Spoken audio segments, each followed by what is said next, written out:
back to my channel. If you are new to my channel, welcome. My name is Alex and I have two channels. This one, which is Beauty Blogger 101, a channel that is for beauty bloggers and aspiring beauty bloggers. And then I also have another channel called Beauty Addict Next Door, which is just your typical beauty channel with makeup tutorials and hauls. So if you want to check that channel out, I will have that link down below. Please make sure you subscribe to both so you can stay tuned for more of my videos. Now in today's video, I'm going to be showing you guys the basics of using iMovie. Just basic tips on how to get started with iMovie. iMovie is a great platform to use or program to use whenever you're first starting out as a YouTuber, and I still use it to this day. I do my fancy stuff in Final Cut Pro, but you definitely don't need that right away whenever you are starting your channel, especially when you're slowly learning how to use iMovie. I think iMovie is a great starter program, and then once you've learned that, you've mastered that, and you're like, hey, I want to be more creative, then you can get Final Cut Pro, which does cost more money. So I would highly recommend starting out in iMovie. So I'm going to be showing you guys some tips and tricks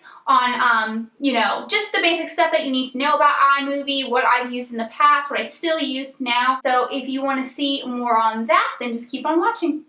Now let's get started. So first what you're going to do is open up iMovie. And whenever I open it up, it shows me all of my projects. So those are the 3 projects that I have.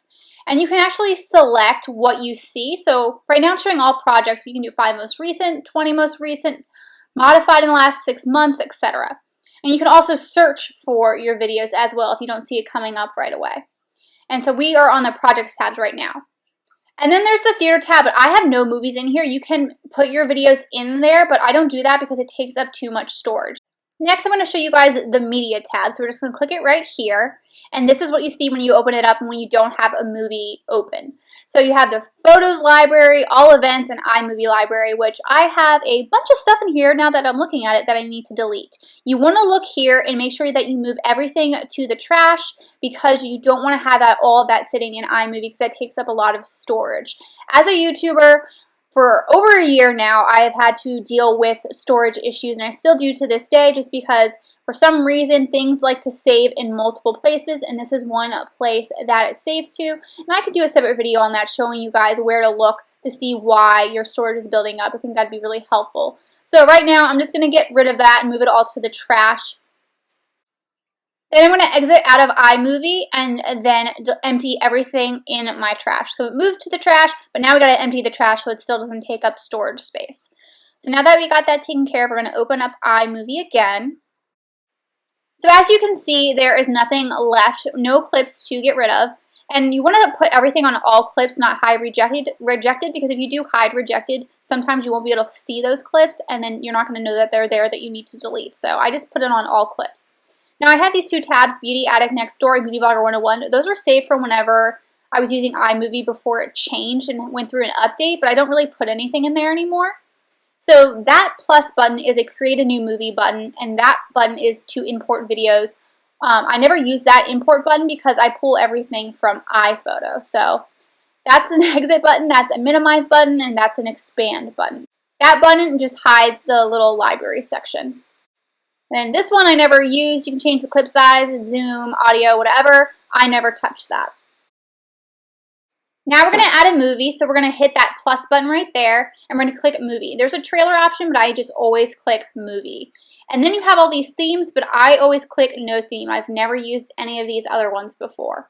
So click no theme, and then type in a name. I edit in both iMovie and Final Cut Pro, so I'm just going to use a quick name and then put iMovie there, so that way I know which file is iMovie and which file is the final product. So I'm just going to put in a ColourPop Satin iMovie. And then I'm going to click OK. Alright, so now we have a movie opened, and that opened up our photos library. That opens up because that is where we are going to be pulling our video clips from. So that's what's great about iMovie is that it connects with your iPhoto. So I just opened up iPhoto, and this is where I import all of my clips, and then I just go in here and then pull them. Now the clips are organized in multiple ways. You can go to the albums way, and then that way you can just pull stuff by album, by all photos, last import, your favorites. You can go by the years, so 2015, 2016. You can also go by collections. I don't know how they determine this, but these are some of the collections. I never go there. But what I always go is moments, and that just shows you the album pretty much of the day that it was imported or taken. So I'm just going to go to the clip under the moments section that is needed for this video. So I'm just going to pull this video right here because that's the video I'm going to kind of show you guys. And we're just going to double click on it so that way it highlights all around the clip. And then we're going to pull it right here. And that is how you put your clips in there. If you're going to pull it off your desktop, all you need to do is pull it off the desktop and drag it in here as well. That's another option. Now the first step whenever I go to edit is to reduce the background noise. So I'm going to click this button right here. It's the noise reduction and equalizer button. And we're just going to click this check. We're going to check off this right here that says reduce background noise, and that will reduce any buzzing sound. And I always keep it on flat. If I'm in Final Cut Pro, I sometimes use hum reduction, but iMovie does a really good job of getting the background noise out, so I just use that. And that's part of why I start in iMovie and then finish in Final Cut Pro. I never change the percentage here. You can try it and see if it works for you, but I always just leave it alone. Now this button is the Enhance button, so that's what it does when it enhances it. I don't want that at all, so what I'm going to do is I'm going to go undo that. The other option is if you click on this Enhance button, you can also click on it a second time and that will make it disappear. So see right there, disappeared. Now we're going to go to this button right here. So it's just kind of adjusting how your video looks. So the contrast of it, so you have an auto button. You have the skin tone balance button, so you just click somewhere on your skin and then it adjusts it, but I don't want to do that. Then you have the white balance, so you can do that. I also never use that button. And then match color, but I never go with that button. I never change the color of my videos, but that is an option that you guys can utilize. Now this will also change the color of your videos and can adjust the lightness and darkness depending on what area you're trying to lighten or darken. You can lighten the background, darken the background. You just use these buttons to adjust it and you just pull. So you don't have to just pull the ends. You can pull the middle buttons as well and mess around with it, but I never do that. Then this one makes it more warm and cool or dark and cool. No, this one's the one that does the warm and the cool, which once again, none of these buttons I ever use. I did try them out at the beginning of my YouTube career, but it never worked. I just always, went back, reset it, and just stuck with what I already had. So that's the color correction button. Now we're going to go to this crop button. So you have different styles that you can use for your videos. You can do the crop to fill, which is what I usually do. You just pull this down. You can adjust it, like say for instance you want to take away a little bit of that area above my head. You can just pull it down, adjust the box around so that you can center yourself in the frame. So that's what I always use. Now I also want to point out that these buttons right here, this one and this one, they are highlighted in blue because a change was made using those buttons. If you undo all the changes, if you reset the changes, then it will go back to white. Now the other option is to do a Ken Burns option for your cropping, but I don't really ever do that. I'm trying to show you here what it looks like, but this isn't a bad example. It's usually better to do the Ken Burns with a picture, but I never use it at all. And actually, if you drag photos, I believe, into iMovie, your pictures automatically go to Ken Burns, so you have to go to crop to fill to adjust that. So just so that you know that. Now, not that I ever do this, but you can spin around your photo. So you can rotate it left, you can rotate it right clockwise. But those options are there. I never use them, but they're there. Now I'm going to reset, and then as you see, that icon goes white because it was reset and there's no changes that are being utilized at the moment from that little icon. Now right here is the stabilization button. So you click right here to stabilize your video just to take out any shakiness. I don't use this button at all because I don't think it helps, and sometimes when you use this button it actually makes your video look shakier or it makes it look really screwed up, so don't use that. I used to use that all of the time because I was filming on my bed before, but I would put the tripod on the bed and then whenever I moved, the camera moved, so that was poor planning, but that's the only time I utilized it, but I would prefer not to do that because it does take a long time to stabilize. Now this button is the sound button, so you can adjust the volume. I usually use that whenever I import music, but just the regular volume of my videos is always fine. This one is a speed button, so you can slow down your clips, speed up your clips. There's also a custom and freeze frame button, but I never use those options. I always stick with normal, slow, and fast. So now I'm going to make this clip fast just to show you guys. If you look at the top, you can have 2 times fast, 4 times fast, 8 times fast, even 20 times fast. So you can speed up your clip a ridiculous amount, which is usually good for whenever you're doing makeup tutorials and you're like contouring or you're doing something that takes forever. Now you can also slow it down. You can slow it down 50%, 25%, 10%. I think 50% is the automatic slowdown, but you can also make it even slower by going to 25% or 10%. Now we're going to go back and make the clip a normal speed. So just do it that way. Then there's also this reverse button, which I think makes you like speak backwards. It sounds super weird. And there's also this preserve pitch button, which both of these buttons I never use, but they are there. So now I'm going to uncheck preserve pitch. Now right below the video clip, there's this play button, which also functions as the pause button. And then those two arrows on each side take you to the beginning of a clip or to the end of a clip. Next, we're going to go to the clip filter and audio effects button. So you can just pretty much do different filters like black and white. And then there's some other options like this vignette option. But I always just do the none, like keep it normal. Alright, so now I'm going to go back to clip filter and change it to none since I don't want to use a filter. And then for the audio effects, you can choose muffled, telephone. You have several different options, but I'm just going to switch it back to none. And then the last button on the right-hand side just shows you information about when you started working on the video, what time, the duration of it all, the length. So that's just what that button is, just for information. Then the icon right here is a voiceover button. So if you click on that button, that red button comes up, and all you need to do is click that red button, and then it'll do a little countdown. So 3, 2, 1.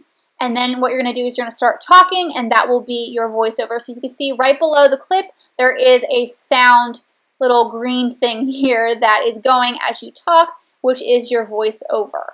Now when you're done doing the voiceover, you also have to reduce the noise background on that. So you're going to go to the button right there and click reduce background noise.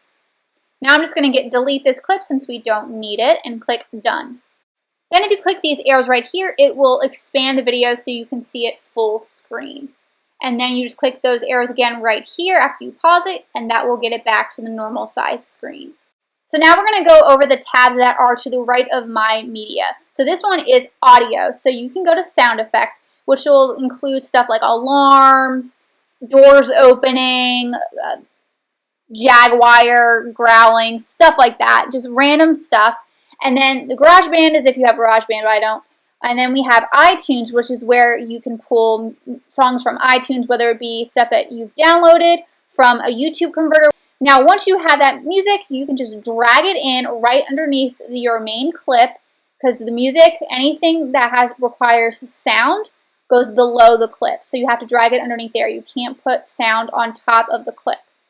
And then I just adjust the sound. I made it a little bit lower just because whenever you import music or even just like the regular sound effects, they're a lot louder than my actual video, so I have to reduce the sound. Then we have titles right here, so you just drag titles on top of the clip. All titles go on top of the clip. You can't put titles underneath the clip. Now, I believe in iMovie you can only put one title on a clip. You can't put two titles on top of each other on a clip. You would have to go to Final Cut Pro for that. But usually when you're starting out, that's not really necessary, but that's just something to know the difference between iMovie and Final Cut Pro. So then you can adjust the size of your clip. Now, whenever you're doing it in iMovie, you can't expand the text box, but you can change the size of the text. So it's a little bit easier to deal with in Final Cut Pro, so I usually don't do any text when I'm in iMovie. I just do it when I'm in Final Cut Pro. So I just kind of do the basics in iMovie. If you want to see the video called Edit with me, I show you my basic editing process so you'll know more of what I mean. But these are just different options for text that you can put on top of your clip. Now we're going to go into the backgrounds tab. I never, ever use any of these in my iMovie or in Final Cut Pro ever. I never need them. Maybe there will be a time, but they're there for you. They have maps, they have these curtains, they have an underwater effect, but I never use them, but maybe one day. Now we're going to go into the transitions tab, which when I was just using iMovie before, I utilized this a lot. So you have different transitions that you can make. Now to make the transition, you have to put them between two clips. So I split this clip in half by hitting Control B or Command B, and then you just drag the transition in between. Now for certain transitions, they don't show up. So this one didn't show up, the circle close one. Unfortunately, I think it's because of my background. You can't really see any change, but if you do the cube, you can. You can also see the fade to black transition, so I'm just going to throw that in the middle, and then if you hit play, it'll do the fade. So that one shows up. So here are just some other examples of transitions that you can use: the circle close, the wipe left, the slide right, the page curl right, the cross zoom. There's so many different options that you guys can choose from the transitions tab in iMovie. If you like a certain transition too, you can also search for it and it will pop up immediately for you. Then there is this share button right here. So if you click on that, you have several different options to save or share your video. I typically just do a file. That's the option I usually use. I don't use anything else. I used to use the YouTube one, but I find doing the file is the best way because I like to keep a copy for myself anyway. So what I'm going to do is I'm going to hit next. You know, my title's good to go, so you just hit next. Then you're going to hit save. And I save mine onto my desktop just because it's easier to find. And then it exports.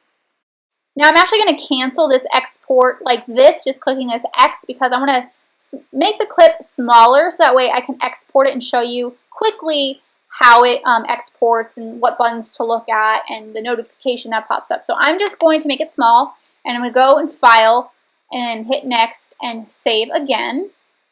And then right here is this circle button, which as you see will slowly fill up and it'll go clockwise, and that will show you at what stage it is as far as exporting goes. So we're a quarter of the way, we're almost halfway there, and then at the end it will show you buttons that says share successful.